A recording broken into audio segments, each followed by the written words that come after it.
Welcome, deep divers. So today, we're really getting into it with Speak English Confidently, your daily guide to fluency. Our plan. Basically, pull out the really useful strategies, maybe some less common exercises, and those, mental shifts the guide talks about. Hmm. Things to genuinely boost your English speaking ability and, importantly, your confidence. We're after those nuggets that go beyond the usual advice. Absolutely. And, right off the bat, the guide touches on something huge. Yeah. Just how global English is now. It's really more than just a language. It acts like a bridge, doesn't it? Opens doors, connects people, cultures, and yeah, definitely a boost for careers. But, and this is key, lots of learners get stuck.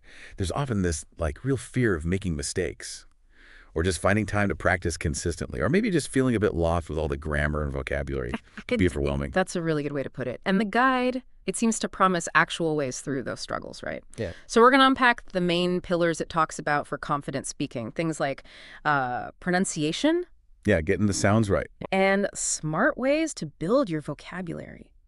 Understanding the grammar you actually need. And, maybe most importantly, how to weave effective daily practice into your life. So by the end, you should have some really clear, practical steps to start speaking with, well, more confidence. Okay, so maybe let's start with something the guide points out, why speaking is just so different from writing English. Mm-hmm. With writing, you've got time, right? You can edit, rewrite. Polish it. But speaking, it's all happening right now. You need quick thinking, getting the sounds out clearly, keeping it flowing, no undo button in a chat. Exactly. Which leads us to what the guide calls the core components of speaking well. It breaks it down into 5 key things. First up, like you said, pronunciation. And it's not just about being correct. It's about being understood. We'll see how much that impacts confidence. Right. Then vocabulary, basically the words you have at your disposal to say what you mean. Grammar is the structure, how you put those words together so they make sense. Makes sense. Then there's fluency, that kind of smooth delivery, minimizing those awkward long pauses. And finally, maybe the biggest one, confidence. Just being able to overcome that hesitation and actually speak. And those hesitations, they feel really real for a lot of people. The guide seems to zero in on those common roadblocks. It's often not just forgetting a word, is it? It's that deeper fear of sounding wrong, which can just freeze you up. Totally. And then, practically speaking, maybe just not having enough words to express yourself properly. Limited vocabulary. Yeah, that's a big one. Or struggling with sounds that just aren't in your first language, like that classic English "the" sound, maybe. Oh, definitely. The key is tricky for many. And, sometimes it's just simple. Not enough chances to actually speak day to day, lack of practice opportunities. Which is exactly why nailing pronunciation is so, so important. The guide really hammers this home. It's not just about being understood, though that's huge. Knowing you're making the sounds correctly, that directly builds your confidence. When you feel more certain about how words should sound, you're much more likely to jump into conversations, to participate. Okay, so how do we do that? How do we improve? The guide gives some really solid practical tips for pronunciation. A basic one is active listening, like really paying attention to how native speakers make sounds, the rhythm, the ups and downs. Intonation, yeah. And it strongly suggests working specifically on those sounds that trip you up, like maybe TA or R or V if they're different in your language. Targeted practice. And we have tech now, right? Using online pronunciation apps for that immediate feedback. That's pretty powerful. Oh, and a technique I thought was interesting from the guide. Recording yourself. Ah, yes. Then listening back and comparing it directly to a native speaker's version. That kind of self-correction seems super effective. It really is. Yeah. And to actually practice those tips, the source gives some great exercises. Tongue twisters, for example. They seem silly, maybe, but they're brilliant for making your mouth muscles more agile. Better clarity, especially when you speak faster. Right. Gets everything moving. Then there's minimal pairs practice. Focusing on words that sound really similar, different by just one sound, like ship and sheep. Ah, yeah. Tricky distinction sometimes. It's about training your ear and your mouth to catch and make those tiny differences. Avoids mix-ups. Good point. And one more, shadowing. This one's really powerful. You listen to a native speaker and repeat what they say almost instantly, like an echo. Oh, I heard that. It forces you to mimic the rhythm, the intonation, the whole flow of speech. It builds muscle memory for how English sounds beyond just single words. That makes a lot of sense. So once you're getting more comfortable with the sounds, the next big hurdle is often vocabulary, right? Just having the words. And the guide seems pretty smart about building vocabulary you'll actually use, not just memorizing lists. Exactly. Writ memorization isn't the focus. Yeah, it mentions flashcards, but with a twist. Active recall.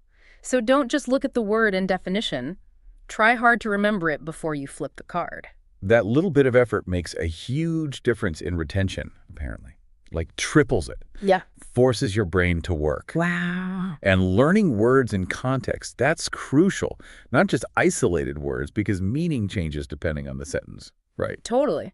And grouping words helps too, it says, like by themes, food, travel, work stuff, emotions, makes it easier to connect and remember them. Yeah, thematic learning is very effective. And for practical use, the guide points out the most common topics you'll likely need day to day. Things like, basic greetings, how to introduce yourself, The essential. asking for directions, handling shopping or ordering food, talking about your hobbies. These are the situations you'll probably encounter most often. Makes sense to prioritize those. And then to make these words really stick, you need to use them, right? Practice.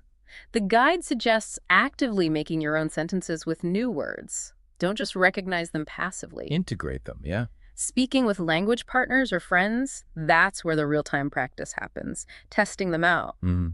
Low-stakes practice is great. And writing little dialogues using your new words seems like a good way to deepen understanding, too. Definitely.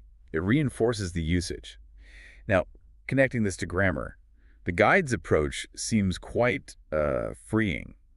It's about clarity and being understood, not becoming a grammar professor. Right.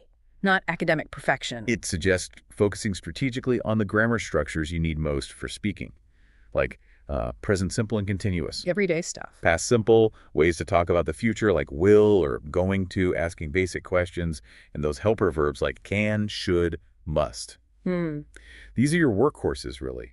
They handle most daily communication. So, how do you actually use grammar naturally without getting totally bogged down in rules? One key thing from the guide seems to be let go of perfectionism, especially early on. Communication first. Absolutely, that's the goal. It encourages speaking in shorter sentences to start, makes it less mentally taxing. Good tip. Keep it simple. And learning common phrases or chunks of language, that's useful because they're usually grammatically correct already and sound natural. Gives you ready-made bits to use. That's a really practical shortcut. Yeah. It also helps to know the common slip-ups, right? What mistakes learners often make. The guide highlights a few big ones.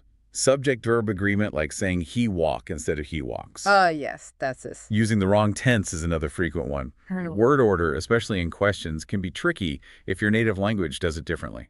Knowing those pitfalls helps you focus your practice, I guess. Exactly. You can be more mindful of them. Okay, finally, if I talk about what the guide really pushes as the sort of ultimate strategy, just consistent daily practice.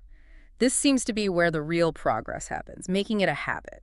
It's not negotiable, really. It suggests setting up a routine, aiming for, say, at least 10 minutes of speaking every day. That consistency, even short bursts, often beats infrequent marathon sessions. Little and often. And using language apps with speaking features, getting that feedback again. Very useful tools. And critically, finding places to practice with real people, conversation clubs, online groups, low-pressure places to just talk and build confidence through interaction. And that brings us back to confidence, doesn't it? How vital it is to get past that fear of speaking. The guide has this really interesting way of reframing mistakes. See them not as failures, but as feedback. Oh, like data points. Yeah, exactly. Like your brain saying, okay, this connection needs a bit more work. Shifting that mindset is huge. That's a powerful reframe. It also advises finding supportive people to practice with friends, tutors who encourage you, not just correct you constantly. Positive reinforcement. And a mental technique it mentions is visualizing success. Actually picturing yourself speaking English easily, confidently. That mental prep can really pave the way for doing it in reality. Fascinating how much the mental side plays into it. Okay, so wrapping up our deep dive here. Improving your English speaking, it really is a journey, isn't it? Not one magic fix, but more like consistent steps forward. Daily effort towards that goal. That's it, exactly. And for you listening, the main takeaways are pretty clear, I think. Commit to that daily practice, even if it's small. Really listen actively when you hear English spoken. And importantly, try to speak without letting that fear stop you. just go for it. Progress will come. Absolutely. Start small and definitely celebrate your progress along the way. Every little bit counts. Remember, every new phrase you use, every sound you get clearer on, it all adds up. You really can get there speaking English with more ease and, yeah, real confidence. Keep at it. So here's something to think about. What single small step will you commit to taking today, or maybe this week, to start speaking English more confidently? Even if it's just, say, practicing one new phrase in the mirror or consciously trying one of the techniques we talked about. What's your first small step?